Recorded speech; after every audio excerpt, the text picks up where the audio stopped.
তো hello guys, welcome to my YouTube channel and new video.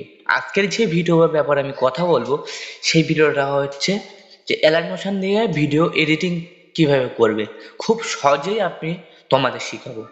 তো ভিডিওটা একটু যদি ভালো লাগে না, লাইক কমেন্ট শেয়ার অবশ্যই করবা। আর চ্যানেলে যদি নতুন হয়ে থাকো তো চ্যানেলটা অবশ্যই সাবস্ক্রাইব করবা। তো চলো ভিডিওটা শুরু করি। তো ভিডিওটা আহ, ভিডিওটা এডিটিং করার জন্য অ্যালার্ট মোশন অ্যাপসটা দরকার। তো অ্যালার্ট মোশন অ্যাপসটা যদি না থাকে তো প্লে স্টোর থেকে ডাউনলোড করে নেবে। তো করার পরে অ্যালার্ট মোশন অ্যাপসটা ওপেন করো। করার পরে প্রজেক্টে আছে, তো প্রজেক্টে এসে প্রজেক্ট ওপেন করে নেবে।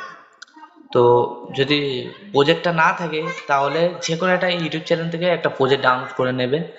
যে সেরকম আমার চ্যানেল আছে, আর ডেটাটা অন করে নিই। তো চ্যানেলটা আছে এডিট বাই অজয়।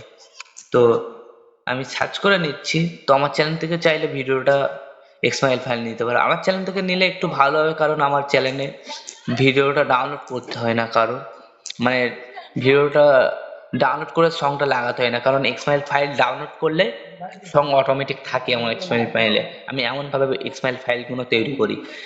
তো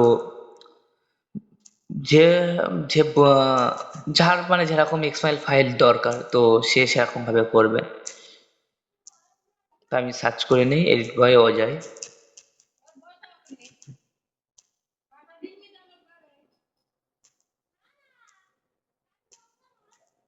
তো সার্চ করে নিলাম।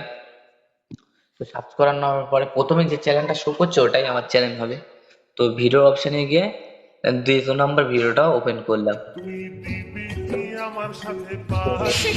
ওপেন করার পরে মোড়ে টাইটেলে ক্লিক করে মোড়ে ক্লিক করে না এক্সএমএল ফাইলটা ডাউনলোড করে নেবে। দেখো এক্সএমএল ফাইলগুলো লেখা আছে, তো ইউটিউব থেকে ডাউনলোড করে নেবে। ডাউনলোড করাটা শেখানো ইউটিউব গাইডলাইনের বাইরে, ওই জন্য আমি ডাউনলোড করাটা শেখাচ্ছি না। তো এটা টিপলেই অবশ্যই এক্সএমএল ফাইল ইম্পোর্ট হয়ে যাবে অ্যালার্ট মোশনে। তো আমি এটা দেখাচ্ছি না, কারণ এই বললাম তো কারণটা। তো চলো এডিটটা শিখে নেবে। প্রথমে প্রজেক্টটা ওপেন করে নেবে, যে প্রজেক্টটা দরকার। তো প্রজেক্ট ওপেন করার পরে যে নিচে থেকে ফটো দেখো অ্যাড আছে, সেরকম এই একটা। তো অনেকেই বুঝতে পারেন না যে এরকম ফটো অ্যাড আছে, তো আমরা ফটোটাই কি করে অ্যাড করব, মানে একটা ভাই কমেন্ট করেছিল। তো তো ফটোটা অ্যাড করার জন্য এই ফটোর উপরে দুবার ক্লিক করবে, মানে একবার ক্লিক করবে, ক্লিক করে কালার অ্যান্ড ফুল এতে ক্লিক করে স্টারে ক্লিক করে দেবেন। তো ক্লিক করে দেওয়ার পরে যে কোনো একটা ফটো সিলেক্ট করে নিয়ে এই প্লাস বাটনে ক্লিক করে নেবেন। তো ক্লিক করে নেওয়ার পরে তো আমার আছে বলে আমি ক্লিক করলাম না, তোমরা করে নিলে অবশ্যই পাবে। যে এই গ্রুপটা অনেক জন বুঝতে পারে না গ্রুপ মানে কি। গ্রুপে সবাই দু একজন অনেকটা ভুল করে। গ্রুপে ক্লিক করে এডিট গ্রুপ আছে না, এতে ক্লিক করবে।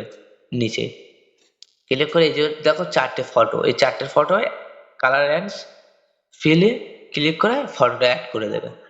তো করার পরে প্লাসে ক্লিক করে দেবে। তো আমার আছে বলে আমি করলাম না। তো এরকম ভাবে প্রতিটা লেয়ারে অ্যাড করে নেবে। একই ফটো করলে ভালো হয়, আর না করলে সেটা তোমার ব্যক্তিগত ব্যাপার, কিরকম ভাবে করতে পারো। তো দেখতেই পাচ্ছ, মানে এরকম ভাবে দেখো এই ফটোটা যেরকম ভাবে অ্যাড আছে সেরকম ভাবে করে নেবা। কারণ আমার এক্সএল ফাইল ডাউনলোড করলে অনেকজনের সুবিধা। অনেক ভাই বলেছে যে অজয় ভাই দেখো ভিডিও তোমার ভালো লাগে, তো ওই জন্য ভিডিওটা নিয়ে আসলাম। তো দেখো এই যে এরকম ভাবে প্রতিটা ফটোটা অ্যাড করে নেবে। তো ভিডিওটা যদি একটু ভালো লাগে না, লাইক কমেন্ট শেয়ার, আর চ্যানেলে নতুন হয়ে থাকলে চ্যানেলটা অবশ্যই সাবস্ক্রাইব করবে। তো দেখো এরকম ভাবে প্রতিটা লেয়ারে ভিডিও অ্যাড করে নেবে। নেওয়ার পরে ভিডিওটা ইম্পোর্ট করতে গেলে ভিডিওটা ইম্পোর্ট করতে গেলে দেখো কোনায় একটা তীর চিহ্ন আছে, এই তীর চিহ্নতে ক্লিক করে আপনার কোয়ালিটি হিসেবে আপনি ইম্পোর্ট করবেন। আর আমি সাজেশন করব যে 540 করলে কোয়ালিটিও ভালো পাওয়া যায়। 1080 করলে অনেকক্ষণ টাইম লেগে যায়, ওতেও অনেক ভালো ভিডিও হয়। 540 থেকে ফুল এইচডিতে ভিডিও হয়। তো এক্সপোর্টে ক্লিক করে ভিডিওটা এক্সপোর্ট করে নিলাম আমি। আর যদি গান যদি অবশ্যই না থাকে তাহলে গানটা ডাউনলোড করে এখানে এসে বসিয়ে দেবে। তো ভিডিওটা অবশ্যই ভালো লাগলে চ্যানেলটা সাবস্ক্রাইব করবে, আর চ্যানেলে নতুন হলে চ্যানেলটা সাবস্ক্রাইব করে যাবে। Bye bye.